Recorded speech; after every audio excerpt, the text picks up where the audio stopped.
Boa noite, bem-vindos a mais uma edição do Para Cá dos Montes, a segunda de 2022, e eu sinto-me sozinho hoje. Olá, boa noite.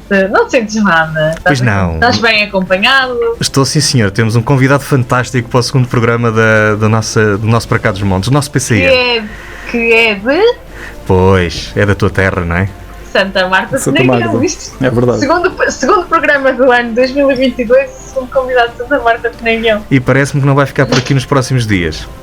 0 luz. É, tem que começar a trazer também a malta da opinião. Não sei, deve ser tu que fazes influência aqui a escolher os programas, não sei, mas começa a ser muita gente de Santa Marta. Mas a verdade é que em Santa Marta acontece muita coisa diferente, tanto que hoje vamos conhecer algo diferente também. Diferente, quer dizer, não é diferente. Não é tão comum. Exato. É exato. Vamos pelos meandros do heavy metal, Guilhermino. É verdade. Muito obrigado por ter aceito o nosso convite. O prazer é meu. Estar esta noite aqui connosco para falarmos um bocadinho de heavy metal. Ana, tu, que és uma fã de música, certamente ouves heavy metal. Quais são as tuas referências? Não. Não? Zero? Ao menos é honesta.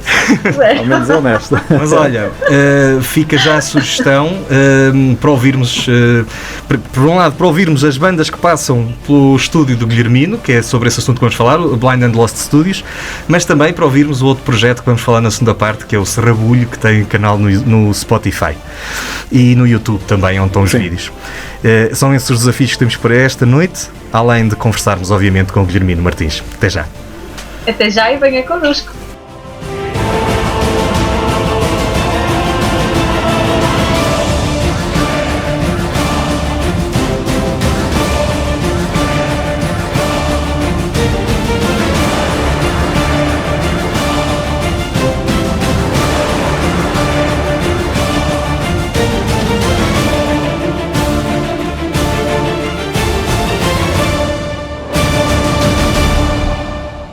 Guilhermino Martins é mais um penaguiota que se distingue na música. É o responsável da Blind and Lost Studios e traz ao Douro bandas nacionais e internacionais para gravar os seus álbuns.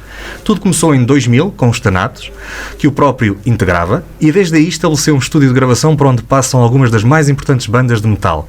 Além do estúdio, integra ainda a banda Serrabulho. Guilhermino, esta primeira pergunta se calhar é mais parva.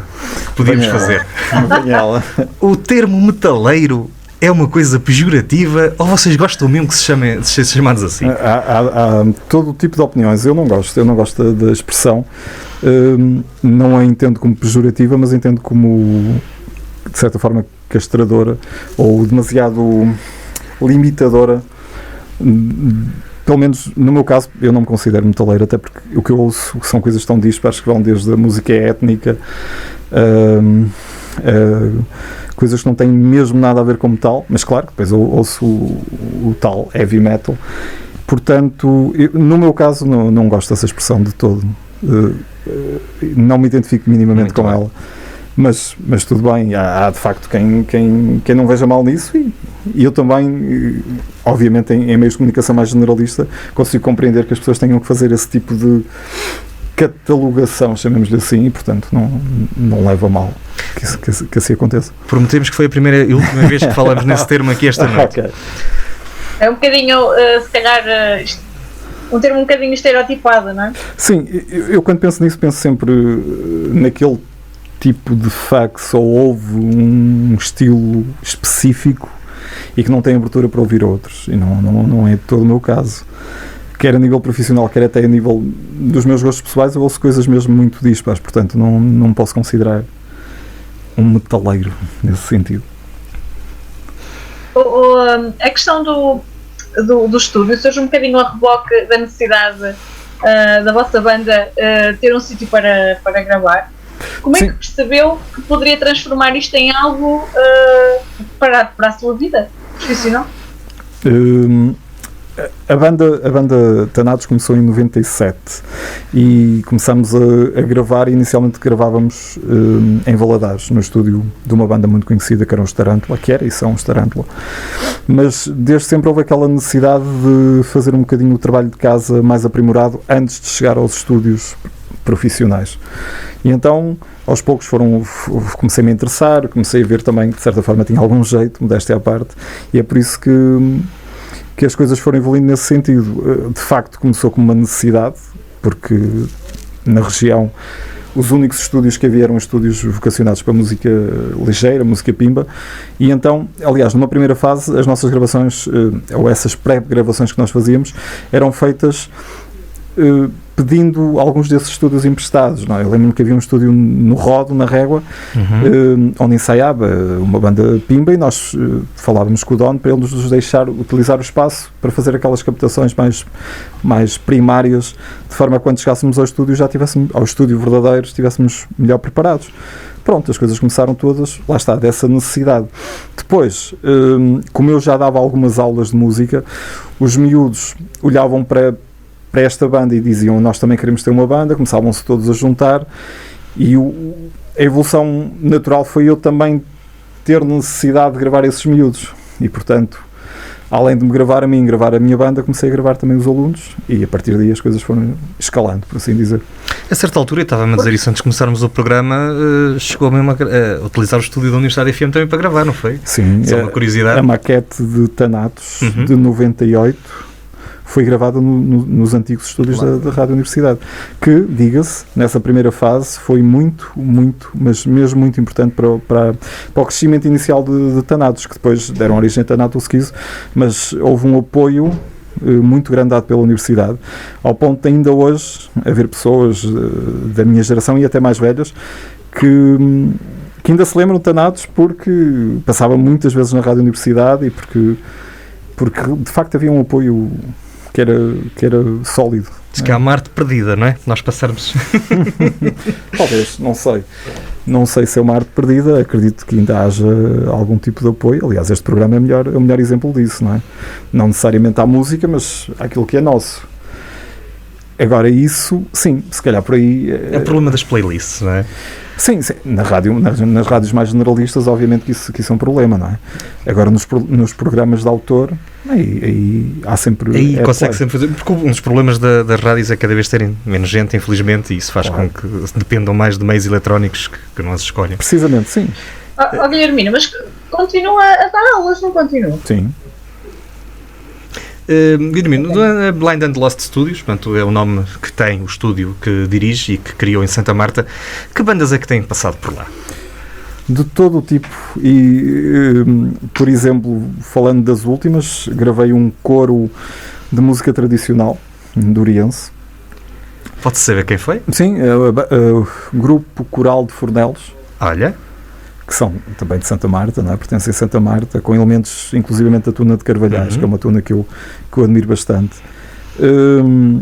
E depois tenho, por exemplo, atualmente tenho uma banda de São João da Madeira a gravar, que é uma banda rock alternativo, e estou a gravar uma banda de Tarouca, que é uma banda de metal, de metal puro. Portanto, há vários tipos de bandas, projetos, às vezes apenas um elemento, às vezes uma banda com 6, 7, ou no caso, por exemplo, do Grupo Coral de Fornelos são 30 elementos, ou 20 e tal elementos. Portanto, lá está, a tal abrangência e ecletismo que é necessário para conseguir gravar coisas tão diferentes, não é? Como é que se grava um grupo com 30 pessoas? Nesse caso particular, dispõe-se os micros pela sala. Ok. E basicamente carrega-se no rec. Ok. Aí a tecnologia é muito pouco importante. Ou seja, claro que precisamos da tecnologia para captar aquilo com a melhor qualidade possível, mas não há metrónomo, obviamente, não há, até porque este tipo de música mais tradicional não é muito... Portanto, a essência da música tradicional também é um bocadinho essa. Não tem muito a ver com meios técnicos, portanto. E como tal, dispõe-se os micros da melhor forma, dispõe-se as pessoas da melhor forma e, portanto, esse processo até acaba por ser relativamente simples, apesar de serem muitas pessoas. Ok, muito bem. Como é que habitualmente as bandas conhecem a Blind and Lost? O poder da palavra, basicamente foi assim que começou e é assim que tem sido. Uma banda grava, gosta do trabalho, divulga o trabalho, outra banda vai perguntar aos elementos dessa banda onde é que gravou, os contactos são trocados e depois as pessoas entram em contacto comigo, mas basicamente é assim, é o chamado word of mouth, não é? As coisas vão passando e... Atendendo ao sucesso que o estúdio tem tido, significa que a coisa está a acontecer. Que a coisa está a acontecer e muito bem. Sem dúvida. Guilherme, eu sou de Santa Marta, mas não tenho percebido nada, mas... Andas distraída. Sinceramente acho normal e não é uma crítica sequer, é normal. Mas tendo em conta que os músicos de bandas de metal normalmente sobressaem, não é? E não estamos a dizer isto de um modo pejorativo, como é óbvio.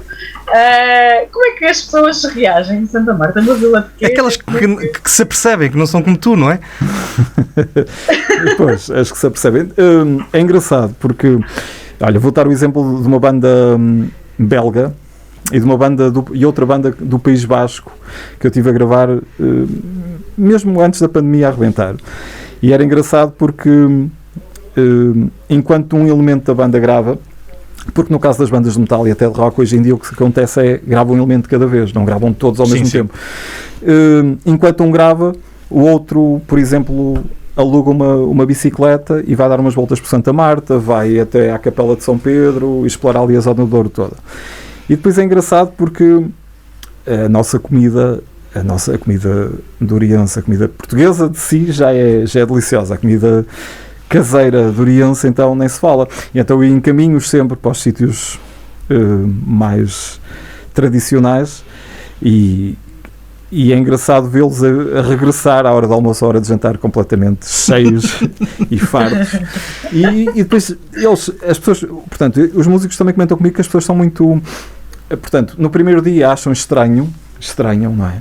Porque podem achar o aspecto um bocadinho mais exuberante, mas depois percebem que são miúdos, ou são homens e mulheres completamente normais, que só querem é comer, visitar, fazer turismo, porque isso também é uma componente interessante do estúdio, estando situado no sítio em que está.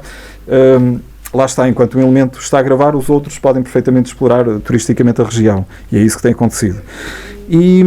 E pronto, mas também, já agora falando nisso, é curioso, porque eu há uns 12 anos, se calhar mais, não, em 2003, comecei a organizar um festival em Santa Marta que durou 4 edições, que era o Penaguião Metal Fest.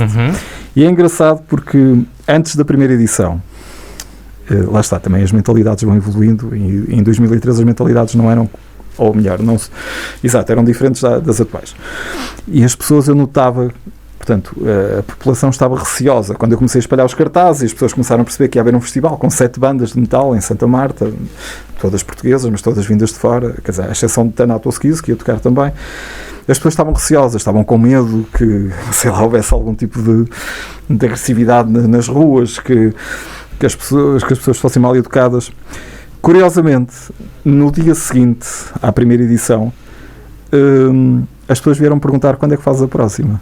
Porque, repara, os adeptos deste tipo de música são muito pacíficos, apesar de muitas vezes a imagem que é passada é exatamente ao oposto. Consomem muito, mas muito álcool, o que para quem vende é bom. Excelente. E depois, o dinheiro que foi deixado ali em Santa Marta, em refeições, em estadias, na apresentação turística de uma terra que uma parte das pessoas desconhecia, das pessoas que vieram ao festival, obviamente. Portanto, acaba por dar ali uma abertura e então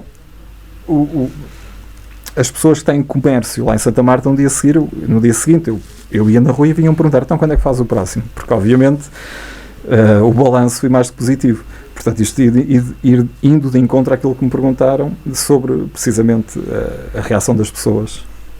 Guilherme, então e quando é que faz o próximo? Eu não posso fazer sem ter os apoios necessários. Pois. Foi esse o problema?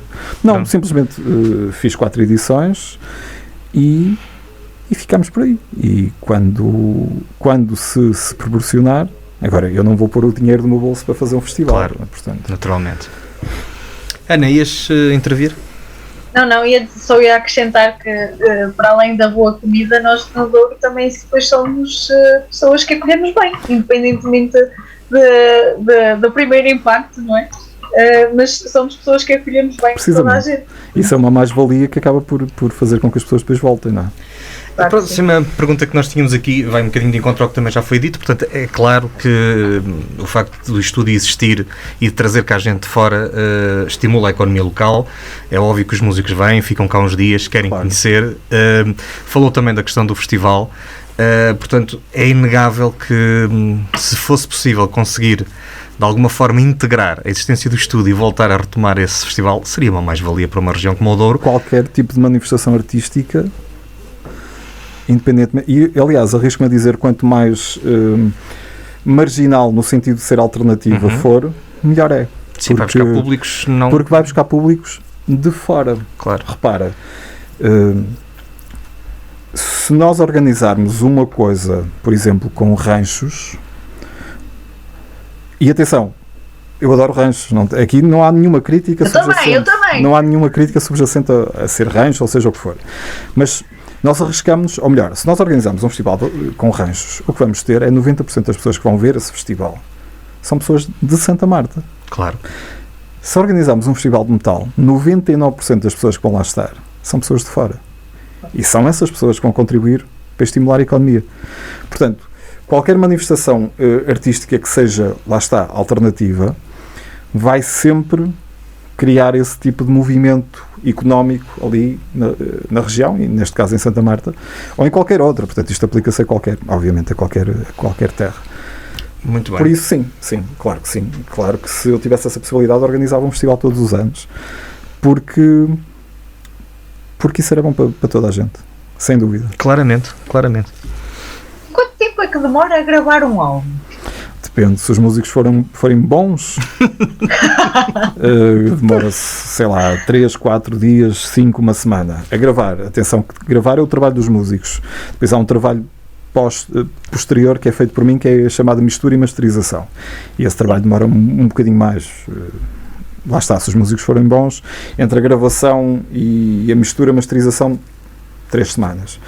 Se os músicos forem maus, ou se, como muitas vezes acontece, os músicos não forem aqui desta região e tiverem que vir gravar, entre aspas, às pinguinhas, ou seja, gravam este fim de semana e depois gravam no próximo, aí sim, o processo pode-se alongar durante alguns meses, mas o que interessa focar é que hoje em dia os álbuns, e muitas vezes as pessoas pensam que gravar um álbum é meter um microfone no meio de uma sala e os músicos todos tocam, e não tem mesmo nada a ver com isso. Há todo um processo muito matemático em que se grava tudo por partes, em que cada elemento grava a sua parte sem os outros estarem a tocar e tende a ser, de certa forma, até um bocadinho moroso. Mas pronto, quando os músicos são bons, acaba por se fazer tudo de forma natural. Por isso é pensarmos que temos durante, na pior das hipóteses, uma semana gente fora em Santa Marta, no Conselho, no Douro, a desenvolver a economia. Sim, como tem acontecido, por exemplo, no caso dos bascos que eu tive, eles chegaram a vir, eles também eram malucos no sentido em que eles faziam viagens de carro entre o País Basco e Santa Marta, fizeram isso durante 3 vezes, portanto eles vieram 3 vezes do País Basco a Santa Marta e voltaram. É obra.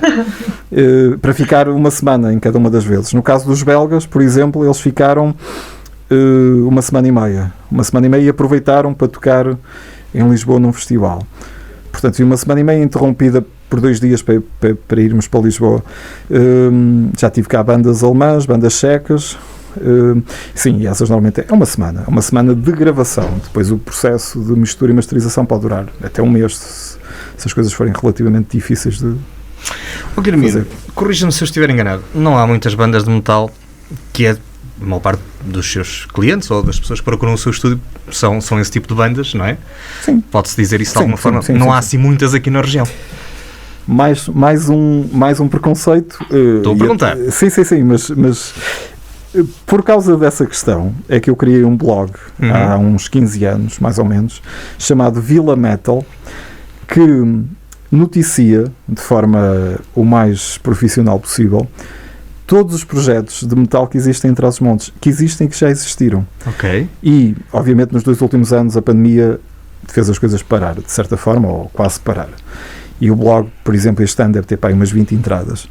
Mas nos anos anteriores, eu diria que o blog tem 300, 200 e tal entradas, ou seja, nós atualmente em Trás-os-Montes devemos ter umas 20 bandas ativas, Mas depois, e isso está lá no blog, a diferenciação entre bandas ativas e bandas que já não estão em atividade, e no total devemos ter, sei lá, mais de 100 bandas que já existiram desde os anos 80 até a atualidade. Portanto, considerando a densidade populacional, até temos algumas bandas, sempre tivemos algumas bandas. Estragou uma pergunta que eu ia fazer, porque eu ia perguntar porque é que tinha escolhido Santa Marta e não um sítio onde houvesse maior concentração de bandas. Eu não escolhi Santa Marta escolheu-me a mim. Isso é logo, eu nasci em Santa Marta, estudei 8 anos em Vila Real, portanto eu fiz o secundário e depois andei aqui no UTAD. Eu podia ter ido estudar para o Porto, porque na altura o curso que eu andava a tirar tinha um protocolo em que no terceiro ano podíamos optar por ir para a FEP, e eu preferi ficar aqui quanto mais não seja, porque eu tinha a banda e nós estávamos a levar aquilo de forma algo séria e profissional, e então acabei por perceber que eu gosto muito de Santa Marta, gosto muito do Douro e não troco isto por nada. E depois também percebi outra coisa, que é, se eu fizer um trabalho profissional, se eu for bom naquilo que eu faço, eu não tenho que ir para um grande centro. As pessoas dos grandes centros é que me vão procurar. E isto, pronto, pode soar um bocadinho imodesto. Mas é o que está a acontecer, na verdade. Mas é aquilo que eu sempre mencionei, que era fazer um trabalho suficientemente bom para as pessoas do Porto, de Coimbra, de São João da Madeira, de Aveiro, virem a Santa Marta. E pronto. Isso acabou por acontecer, como disse. E é isso que importa nesta região, é criar projetos de valor para que as pessoas nos procurem. De facto, não é só o turismo, não é só as paisagens, é também nós termos coisas para oferecer. Claro. E claramente aqui está mais um exemplo dessas. Agora, com a pandemia, é que se calhar tem havido menos agendamentos para o estúdio, ou não? Para o estúdio nem por isso. É? Isto é, o estúdio tem estado ativo. Lógico que naquele primeiro confinamento, em que as pessoas ainda andavam um bocado receosas do que é que andava no ar, aí as coisas pararam completamente. Mas aos pouquinhos e com alguma imaginação consegui recomeçar a gravar, e estou a gravar já desde há uns meses largos. Lá está, perdão. É preciso alguma imaginação, alguma capacidade de adaptação, mas eu sou músico de um estilo bastante extremo, portanto a minha capacidade de adaptação é grande, e como tal, pronto, tive que pensar bem o que é que ia fazer. É claro que por isso é que estamos de certa forma aqui até de máscara, porque as medidas de segurança para mim são fundamentais. Eu já gravei inclusivamente pessoas que se recusaram a dar a vacina ou que não se acreditam que existe uma pandemia, mas mesmo que elas facilitassem, eu não facilito e faço questão de estar sempre com as condições todas, com o álcool gel ao meu lado, e proporcionar também às pessoas que estão no estúdio essa possibilidade, claro. Portanto, a pandemia, do ponto de vista dos concertos, obviamente os concertos está tudo parado, claro. Mas o trabalho de estúdio felizmente tem estado dinâmico. Ainda bem, significa que quando isto aliviar um bocadinho mais, vai toda a gente mostrar em digressão que andou a gravar as suas Espero que sim. Ana, vamos lá? À nossa primeira... Vamos lá. Ao nosso primeiro jogo. Uma palavra sobre Santa Marta de Penaguião. Berço. Uma palavra sobre heavy metal. Boa questão. Uma palavra sobre heavy metal. Família. Uma palavra sobre serrabulho. Maluqueira. Uma palavra sobre Thanatos. Aprendizagem. E uma palavra sobre Blind and Lost. Dedicação. E agora uma palavra para quem não gosta de heavy metal. Respeito. E uma palavra para os fãs de heavy metal. Respeito também. Muito bem, hoje estamos à conversa com Guilhermino Martins. Ele é o responsável pela Blind and Lost Studios, um estúdio em Santa Marta de Penaguião que recebe bandas e projetos musicais de toda a natureza. E do mundo. E do mundo. E é também um daqueles projetos que nós gostamos, Ana, um daqueles que cria valor na região e que atrai gente. E é um daqueles que quer ficar na região e não quer sair da região. Sim, só por isso já valeu a pena estes primeiros 20 minutos, mas a entrevista não fica por aqui, nós regressamos já a seguir ao intervalo. E venha connosco que ainda há muito para contar. Universidade FM 104.3. Na Associação Valdouro vivemos de paixões. Apaixone-se connosco pelo desporto que promovemos, pela cultura que levamos pela região, pela dança com quem cantamos os mais novos, pela defesa de causas, pela defesa da linha do Douro, pela riqueza das nossas associações, para cá dos montes. Pela nossa região, pelo nosso território, pelas nossas gentes, pelo nosso Douro. Apaixone-se connosco. Rádio Universidade sempre no ar! Estamos de regresso para a segunda parte do nosso PCM. A Ana continua lá longe. Isso também é uma música. Olha, mas eu não estou assim tão longe. Olha, e hoje, há bocado eu não disse. E hoje, agora já não tenho porque já acabou. Não sei se reparaste hoje, que o Zoom não gostou. Olha. Não gostou, mas já gostou. Não olha, podes fazer publicidade, não é? Tenho uma caneca do PCM que hoje tinha chá. Estás melhor que nós. Vês? Nós nem Estou sem chá, máscara. nem das caves de Santa Marta, nada. Mas pá, tu trazes cá os convidados A Mara todos. no outro dia estava a perguntar se nós bebíamos chá nas canecas. Olha, hoje bebo chá, Mara. É verdade. Mas é verdade é que tu trazes cá os convidados todos de Santa Marta, mas das caves nada. Bom, continuamos Mas falar mesmo sobre isso? Não, ainda para mais porque, bem me parecia. porque acho que tens família que trabalha lá. Bem, Já não tenho. Está reformada. Estás desculpada então. Estamos à conversa hoje com o Guilhermino Martins, estamos a conhecer um bocadinho mais da Blind and Lost Studios e agora nesta segunda parte vamos conhecer o que é que o Guilhermino faz para além das gravações. E começávamos há muitos anos atrás com os Thanatos, terá sido talvez a sua primeira experiência mais séria. De originais. Sim. O que é que recorda, o que é que ficou dessa experiência? É como eu disse há um bocado, foi uma fase de aprendizagem, porque quando eu digo nós, esta brincadeira, entre aspas, das bandas começou em finais de 95, primeiro a tocar covers, ou seja, músicas de outras bandas, quanto mais não seja para nós aprendermos a tocar, porque não sabíamos tocar absolutamente nada, e depois chegados a 97 decidimos que tínhamos que começar a fazer originais por uma questão de realização. Pronto, e uma coisa levou à outra, os originais começaram a ser feitos, houve a necessidade de gravar e basicamente depois de gravar, passamos 2 anos e meio na estrada a tocar pelo país inteiro, até ao ponto de em 2001 termos feito uma mudança de elementos e a banda passar-se a chamar Thanatos Schizo e a partir daí durou até 2011. Portanto, ao todo entre Thanatos e Thanatos Schizo foram 14 anos de aprendizagem, a tocar pelo país todo e em Espanha,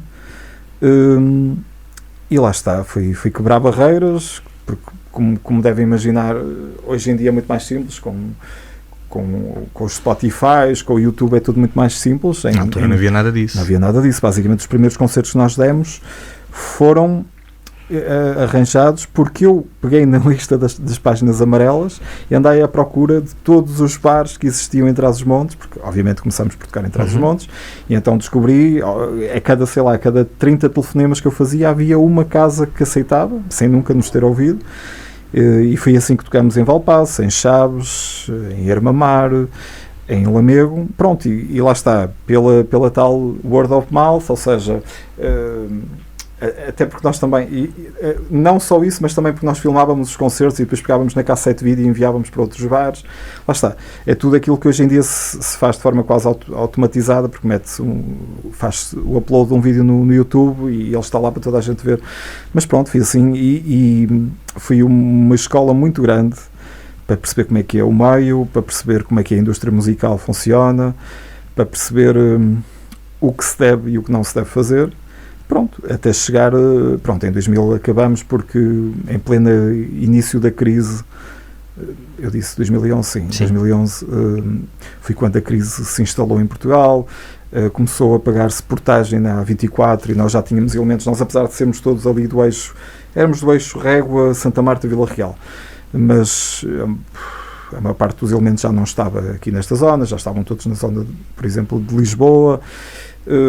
2 elementos tiveram que emigrar inclusivamente, porque lá está, a crise é a crise e tivemos que lidar com isso e deixou de compensar o esforço que nós fazíamos para ensaiar, porque era uma despesa muito grande. e quando deixa de compensar, e não me refiro a não compensar em termos económicos, mas não compensar em que o que nos custava, o esforço que nós fazíamos para ensaiar já não compensava depois o outcome que nós obtínhamos nos concertos. A crise instalada, também havia menos procura da parte das próprias casas, das salas de concertos, portanto achámos que era a melhor altura para acabar, ao fim de 14 anos, ao fim de 5 álbuns e um mini CD, e a tal maquete que gravamos aqui na rádio. Pronto, e a partir daí estive 2 anos sem banda, portanto foi a primeira vez desde os 17 anos em que eu tive fins de semana livres, em que eu tive tempo para mim, de certa forma, não é? Porque fui passado desde os 17 anos até 2011 a tocar praticamente todos os fins de semana. Foi uma escola, acima de tudo. Como é que surge o metal na tua vida? Sabe que em Santa Marta a minha geração foi a primeira a ouvir este tipo de som. Não havia ninguém, mas mesmo ninguém que ouvisse isto. Então, obviamente, numa altura em que não havia internet, a única forma de apanhar com novidades era pela televisão. Então, quando eu tinha 14 anos, eu e o meu grupo de amigos, que depois se juntaram para formar Tanados, a única forma de nós sabermos das novidades era através da televisão, e como tal, quando nós tínhamos 13, 14, 15 anos, levámos ali com os Metallica, os Nirvana, que estavam a despontar, não é? 91, 92, e pronto, e ficamos, isto é tão fixe, é tão diferente de tudo aquilo que nós conhecemos, e de repente houve ali um sentimento de pertença a uma coisa, a um gangue, se calhar não é a melhor expressão, mas pertencer a um nicho, um sentimento de pertença que é muito importante quando todos nós já fomos adolescentes, não é? E sabemos perfeitamente a importância que é pertencer a um grupo, seja ele do que for, mas lá está essa necessidade de pertencer a algo maior do que nós. E pronto, e depois começamos a interessar, começamos a ter interesse em praticar, em aprender a tocar um instrumento, a explorar mais música. Depois, quando cada um de nós ia passar férias, por exemplo, eu fazia férias na zona de Leiria, levava sempre 5 ou 6 cassetes de música virgens, porque sabia que me ia encontrar lá com pessoas vindas do Porto ou de Lisboa que me iam trazer também umas cassetes, e eu arranjava maneira de, lá no sítio onde eu estava, copiar as cassetes para trazer essa música nova. E claro, as cassetes que cada um de nós trazia das férias passavam por toda a gente em Santa Marta, inclusivamente depois iam parar à Régua e vinham parar a Vila Real. E depois, quando eu vim estudar para Vila Real, também fui curioso, porque calhei na turma em que havia eu ia dizer metaleiros, em que havia 2 moços que gostavam de metal. Um deles até era baterista de uma banda relativamente conhecida aqui, bastante conhecida aqui, e foram eles também, de certa forma, me doutrinaram e disseram, olha, leva estes CDs, começaram a arranjar os primeiros CDs, e foi interessante, e pronto, e desde aí sempre houve esse gosto por este género assim mais diferente, mais exótico, chamemos-lhe assim. E agora falemos de Serrabulho. O que é o Serrabulho? Os Serrabulho são uma banda de Vila Real, que... E eu gostava de falar na terceira pessoa, na terceira pessoa, mas não posso porque eu também faço parte da banda. Mas as pessoas de Vila Real e da região nem sequer imaginam que os Serrabulho já tocaram em 17 países. E que passam... Eu me acuso. E que passam... metade do ano não será a melhor expressão, mas passam muito tempo fora de Portugal a tocar, a fazer digressões de semanas a fio pela Europa fora. E começaram com uma mera brincadeira, em que eu não estava nessa banda, portanto, eu não fui fundador dos Serrabulho. Portanto, os Serrabulho entraram no estúdio para gravar um álbum, e na altura não tinham um elemento. E eu ofereci-me para gravar, neste caso o baixo, um instrumento de cordas, não é? De 4 cordas, porque eles não tinham, eles disseram, grava tu, na boa, e eu, sim senhor, vamos lá isso, mas sem qualquer... Portanto, nesta altura Serrabulho era uma banda que tinha dado 3 ou 4 concertos. Eu gravei, entretanto, nessa altura, portanto já foi em 2013, nessa altura eu já não tinha banda, e eles disseram, olha, vamos dar uns concertos, queres vir connosco? Mas sem qualquer tipo de preocupação, de ligação aí demasiado forte. Sim, vou. E olha, já lá estou desde 2013, portanto há 8 anos, vai para 9 anos, Já tocamos, lá está, em tantos sítios diferentes, estamos sempre em turnê, já lançamos 3 álbuns e aquilo que nós fazemos, e estamos a começar a preparar o 4º álbum, aquilo que nós fazemos é uma coisa muito simples. Gosto pelo heavy metal, os costumes, os rituais, as brejeirices, a linguagem, tudo e mais alguma coisa que seja tipicamente transmontano, o lado cómico, de certa forma até, não no sentido crítico, mas no sentido de enaltecer essas coisas mais tradicionais da cultura transmontana. Portanto, comédia, metal e depois concertos que, por isso é que eu um bocado sugeri que vissem no YouTube, que basicamente são circos, à falta de melhor palavra, porque a ideia dos nossos concertos é muito simples. É como se fossem festas tradicionais da terrinha, mas versão heavy metal. Há uma música em que o nosso vocalista, em todos os concertos, todos, sai do palco e vem fazer o comboinho com as pessoas do público.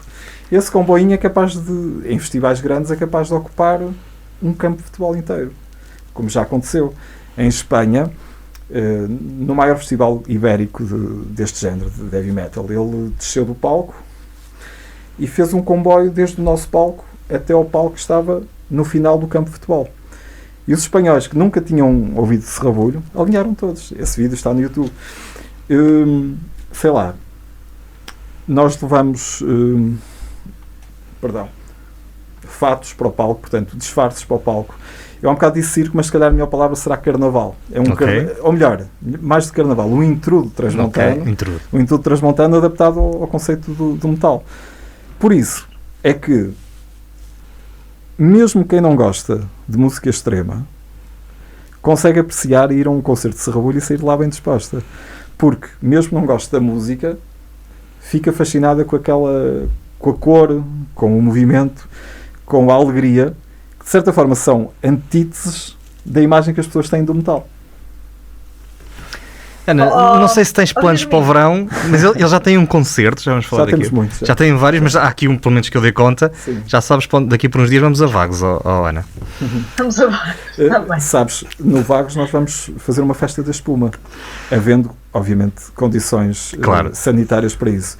Mas a ideia, e isto foi a própria organização do festival que nos propôs, é fazer literalmente uma festa de espuma como aquelas que havia nos anos 90 nas discotecas. Portanto, nós vamos estar a tocar e vai haver 2 ou 3 músicas em que vai chover espuma em cima do público e pronto, e vai ser uma festa de espuma. Sendo de Trás-os-Montes, devia chover vinho. Palha. Ok. Ou palha. Palha também está bom. Palha também gostei. Sim, palha era... Isso já aconteceu, por acaso, chover palha num festival de Oriense também. Boa. Não. Há uma certa predileção com este grupo por culinária no vosso repertório, sim, não é? O próprio nome da banda, Serrabulho, no fundo é E por aí fora, e o nome de várias músicas. Sim. E vai ser sempre assim. Isso está na gênese, portanto, na base, no conceito da banda. Mas sim, o tomate pelado, ela fez-me um grão de bico. Pronto, consegues ver aí um certo padrão. Com o ovo a cavalo. Exatamente, com o ovo a cavalo. Caganetas. Exatamente. Sim, isso faz parte do conceito. Lá está cómico. Há coisas mais comuns que não têm assim muito a ver com Trás-os-Montes, que é como She Drinks Milk. Ela limita-se a beber leite, portanto não há assim, pronto, aí é uma coisa mais abrangente. Exato, mais internacional, de certa forma. Mais internacional. Mas sim. Pronto, é Trás-os-Montes, não é? Trás-os-Montes é comer bem.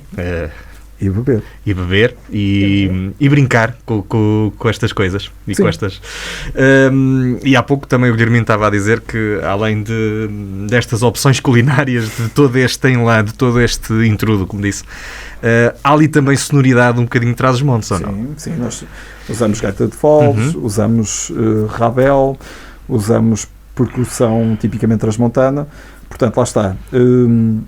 Há essa necessidade de marcar musicalmente, tornar óbvio o sítio. Quer dizer, óbvio não será a melhor palavra, mas vamos para as coisas de outra maneira. Às vezes nós estamos a tocar lá fora e as pessoas ficam fascinadas porque vêm uma gaita de foles em palco num concerto de metal ou um bandolim e são essas coisas precisamente que nos marcam, que nos dão identidade, porque há milhares de bandas deste género específico que nós tocamos, que se chama grindcore. Há milhares delas, mas nenhuma delas vai soar como nós, porque nenhuma delas é daqui. Portanto, nós estamos a utilizar as melhores armas que podemos e que são incopiáveis, que é a música tradicional portuguesa, neste caso transmontana, e os instrumentos que nós temos ao nosso dispor aqui e que nos influenciaram desde miúdos, não é? Porque nós estamos em casa, convivemos, vamos às aldeias, ouvimos as pessoas a tocar o cavaquinho, as pessoas a tocar a gaita de foles, não necessariamente aqui, mas por exemplo na zona de Miranda, e isso é uma coisa repetível, e é por isso que isso nos dá identidade e dá-nos, para além de termos, de certa forma, portanto, nós não estamos a usar isso por usar, nós somos realmente daqui, portanto, nós temos essa legitimidade, claro. É essa a palavra que eu procurava. Eu estava aqui a pensar, nós estamos no horário já pós-hora de jantar, não é? E o Guilhermino estava-nos a dizer que já estão a pensar no próximo álbum. Já há ideia de menu para o próximo álbum? Já há ideia talvez para nomes. Não? Curiosamente não estás muito longe da realidade. Curiosamente não estás muito longe da realidade. Não. Sim, mas as músicas já estão a ser feitas. Já as andamos a ensaiar, inclusivamente, desde há umas semanas. Mas sim, mas vai haver sempre esse aspecto culinário. A parte cómica e a parte da culinária gastronómica vai estar sempre na banda. Isso é uma garantia de que vai durar muitos anos, porque há muita coisa boa para comer atrás dos montes e para cantar. Exatamente. Já há bocado falávamos que vocês estão agendados, pelo menos do nosso conhecimento, para o Vagos Metal Fest já em 2022. Em que dia é? É uma boa questão. Não sei o dia. Talvez no final de julho. É o último dia do festival. Okay. Nós vamos ter a última banda do festival, porque é uma coisa que nos acontece sempre. Como temos este caráter tão festivo, as organizações põem-nos como última banda. Porquê? Primeiro, modéstia à parte, porque sabem que as pessoas vão querer ficar para nos ver. Exato. E segundo, porque lá está, é toda esta festa e é uma boa forma de fechar em grande. Para fechar em grande. E vai ver, lá está, esperemos nós que isso se confirme, a tal Festa da Espuma. E temos uma série de festivais. Temos um festival na Roménia, onde vamos voltar pela terceira vez. Onde vamos tocar pela terceira vez. Temos coisas na Alemanha, temos coisas em Espanha, vamos tocar outra vez no maior festival ibérico. A Vagos já é a segunda vez que vamos tocar. Portanto, nós temos muita coisa planeada e muita coisa, inclusivamente, já oficializada, mas lá está, estamos dependentes da pandemia e da evolução da pandemia e até que ponto é que as coisas vão abrir ao ponto de voltarmos à normalidade, porque nós estávamos habituados a dar 50 concertos por ano e de repente em 2020 damos 2020? Sim, 2020 damos um concerto em Lisboa em janeiro, damos 2 concertos em França em fevereiro e acabou. Demos um concerto em março, logo no início, 8 de março, assim, em Viseu, mas já as pessoas já estavam todas, porque já estava de facto a pandemia a chegar e já estava em Portugal de facto, e portanto fechou tudo e de repente 4 pessoas que estão habituadas basicamente àquele frenesim de apanhar o avião, estar sempre de um lado para o outro, fazer toda a gestão, porque nós não temos manager, nem temos ninguém responsável pelo nosso agendamento, nós fazemos tudo. E portanto, como vocês devem imaginar, há todo um trabalho de preparação dos voos, de alugar carro, onde é que vamos ficar e não sei o quê, que nos ocupava a semana toda, portanto, e isso de repente desapareceu.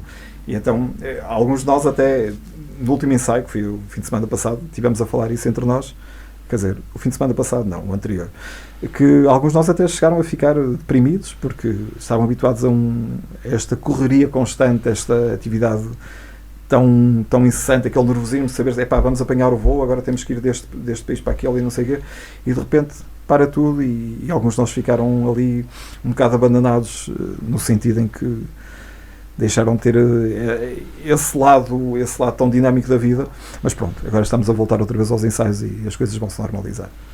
Muito bem. E era mesmo aí que nós íamos agora, à pandemia, porque durante a pandemia o Guilhermino esteve associado à música que fez um sucesso, que foi o Eu Corona. Como é que surgiu esta ideia? É verdade.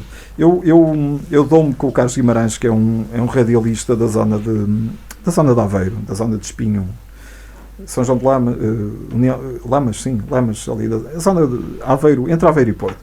E ele disse-me, olha, eu quero fazer uma cover inspirada num original, portanto, mas com a letra alterada em função daquilo que estamos a viver. E o meu instinto foi, ok, vamos fazer isso, mas, porque na altura estavam a aparecer muitas versões, muitas bandas a fazer músicas alusivas à pandemia e ao facto de estarem em casa e gravava toda a gente e não sei o quê, cada um gravava em casa, mas do ponto de vista de alguém que está habituado a mexer com som, eu ouvia aqueles vídeos que já existiam e dizia assim, ok, está bem feito, tem a sua piada, mas o som não está muito bem, o pessoal a gravar em casa, isto não tem muita qualidade. E eu disse ao Carlos, que foi a pessoa que teve a ideia, vamos fazer isto, mas vamos fazer isto bem. Portanto, eu escrevi um guião em termos técnicos do que é que eu queria que cada músico fizesse, portanto, como é que eu queria que eles gravassem, questões técnicas, não importa agora aprofundar. Pronto, e assim foi.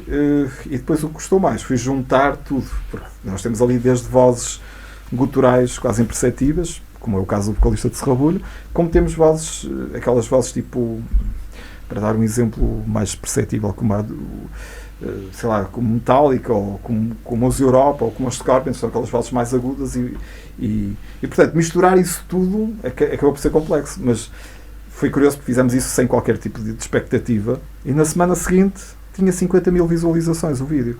E claro, e de repente temos chamadas da RTP, temos chamadas da SIC, temos chamadas da TVI. Curiosamente o Correio da Manhã não nos contactou, agora está Isso é bom sinal. Sim, desculpa. é capaz de ser bom sinal. Mas pronto, e foi engraçado porque mesmo em Santa Marta, e lá está, no início estávamos a falar que a Ana ainda não deu conta que existe um estúdio, ainda não se tinha percebido, ainda não viu lá os metaleiros a passearem por Santa Marta. Mas eu tenho essa noção que há esse tipo de alinhamento da realidade, isto é, que as coisas são tão sóbrias ao ponto das pessoas não darem assim tanta conta, tão conta do que se passa. Porquê? Porque na semana seguinte, eu e o Carlos termos sido entrevistados para a SIC, que foi uma reportagem que passou em horário nobre, eu saía no dia seguinte, saía à rua e toda a gente me vinha dar os parabéns. E eu dizia, bolas, mas eu já faço isto desde 95. Só agora que vocês se apercebiam.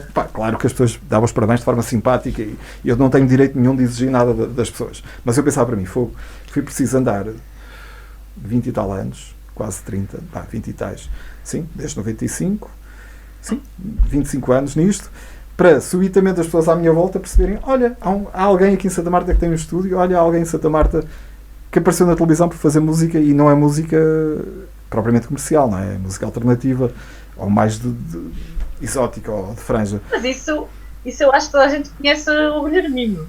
Sim, mas é das aulas, provavelmente. Se calhar nunca tiveram coragem de dar os parabéns e de perceber o trabalho que era feito, não é? Mas toda a gente, eu acho que sim, toda a gente conhece.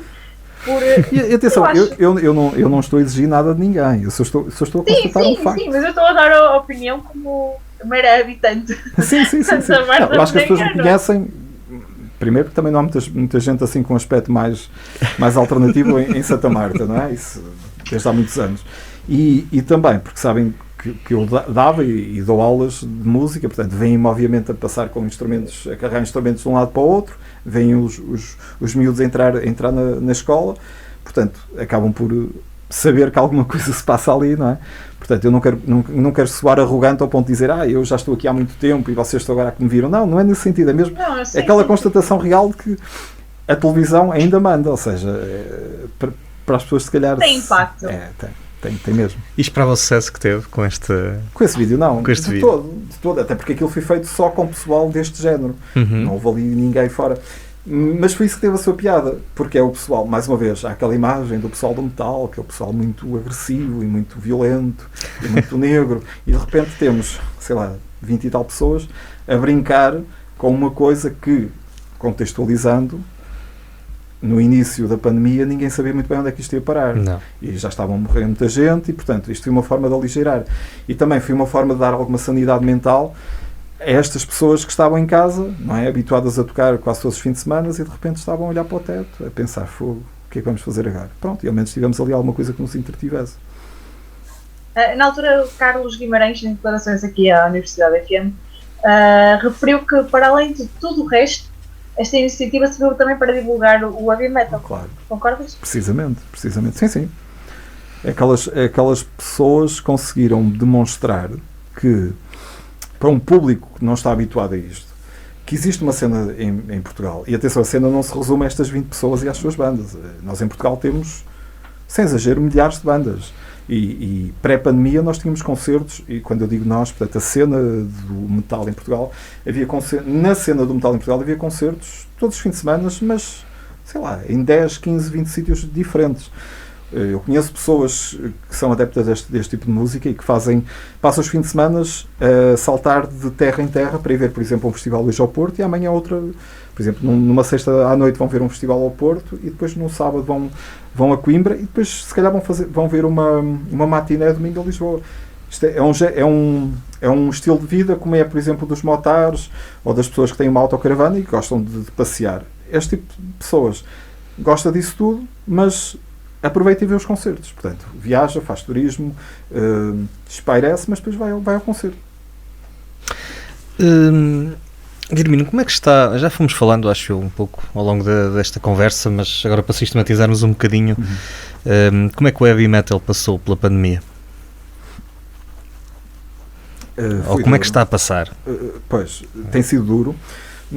Nas poucas vezes que tem havido alguma abertura, o pessoal, e isto prova claramente que somos uma cena muito proativa, porque das poucas aberturas que tem havido, organizam-se logo montes de concertos. No nosso caso, nós temos sido convidados para festivais, inclusive durante a pandemia, não necessariamente durante a pandemia, mas nestas pequenas, sim, durante a pandemia, mas nestas pequenas aberturas que vai havendo. E nós, como estamos a preparar um novo álbum, decidimos, ok, então vamos focar-nos no novo álbum. E eu sei que as pessoas querem ver esse rabulho, até porque depois de uma pandemia toda a gente vai querer ficar aligeirar e ficar extrovertida e para um concerto nosso e ficar completamente amalucada. Mas nós dissemos, não, agora estamos a gravar, vamos preparar o álbum, vamos com calma. Mas lá está, há esse sinal de proatividade de uma cena que está carregada de bandas, carregada de promotores.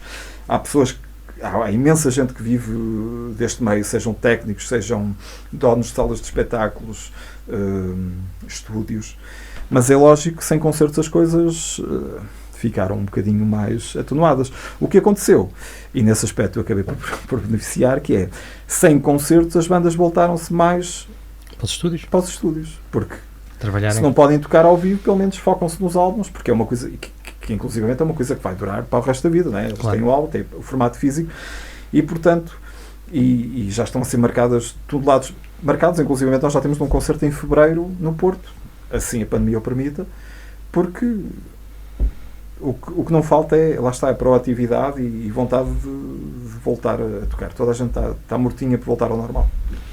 Ana, vamos apertar com o Guilhermino. Vamos a isso. Estás preparado? Vamos a isso. Contra-relógio. Serrabulho ou Tanatas? Serrabulho. Para sobremesa, gelado de caganetas ou tofu óculo? Gelado. Ela fez mesmo o grão de bico? O grão de bico fez. Qual é a banda favorita de heavy metal? Metal. Não é propriamente uma banda especificamente de metal, mas são os Faith No More. Melhor projeto que passou pelo estúdio? Whales Don't Fly de Bragança. Se é para ser assim só direto, rápido, é isso. Whales Don't Fly de Bragança. Quem é que gostava que escolhesse o seu estúdio? Boa questão. Quem é que eu gostava? Eu gostava de gravar Fado Morse. Qual é o sítio favorito no Douro? Santa Marta. Quem nunca gravaria no seu estúdio? Gravaria ou gravo? Eu não gravo música pimba. Ok. Grande influência musical? Banda do Casaco. Baixo ou guitarra elétrica? A guitarra. Bom, Ana, não contei o tempo, mas foi um bom tempo. Foi um bom tempo? Okay. Ele depois aparece no grafismo. Okay. Por acaso não pus aqui o contador, mas foi um bom tempo, Ok, Com respostas, ainda hesitei ali um bocadinho. com respostas muito interessantes, já sabemos o que é que o Guilhermino vai comer para a sobremesa.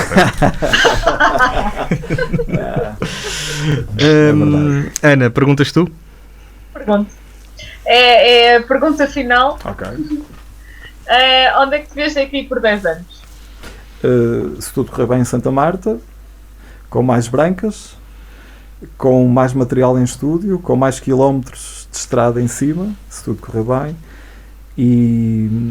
e se calhar com um bocadinho menos paciência para aturar o pessoal das bandas, mas a atrair, espero eu, cada vez mais grupos de Portugal. Acho que é o contrário, acho que com a idade nós vamos tendo mais paciência. No meu caso não é isso que acontece, porque a paciência esgota-se e é tipo, as pessoas costumam dizer que eu sou muito paciente, mas ao fim de tantos anos ouvir isso, a própria paciência começa-se a esgotar, porque lá está, repara, estás num trabalho e tu gostas que as coisas aconteçam, traças um plano, eu quero que vocês façam isto para as coisas soarem bem.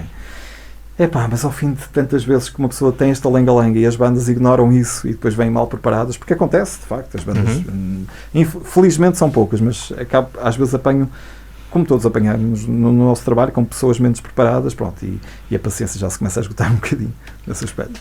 Guilhermino, muito obrigado por ter aceito o nosso convite. Ficou hoje mais uma vez provado neste programa, Ana, que no Douro não há limites para nada e onde às vezes menos esperamos, há projetos de valor que contribuem efetivamente para a nossa região e para o desenvolvimento dela. Não é onde menos esperamos, é em Santa Marta do Penaguiel, isso assim. Não, isso, que há ali um ecossistema propiciador a coisas muito abrangentes, isso já percebemos que há. Santa Marta é de facto...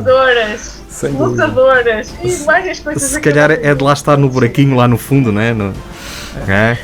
Vá, não abuso. Guilhermino, mais uma vez, muito obrigado por ter aceito. Muito obrigada, Guilhermino. Obrigado.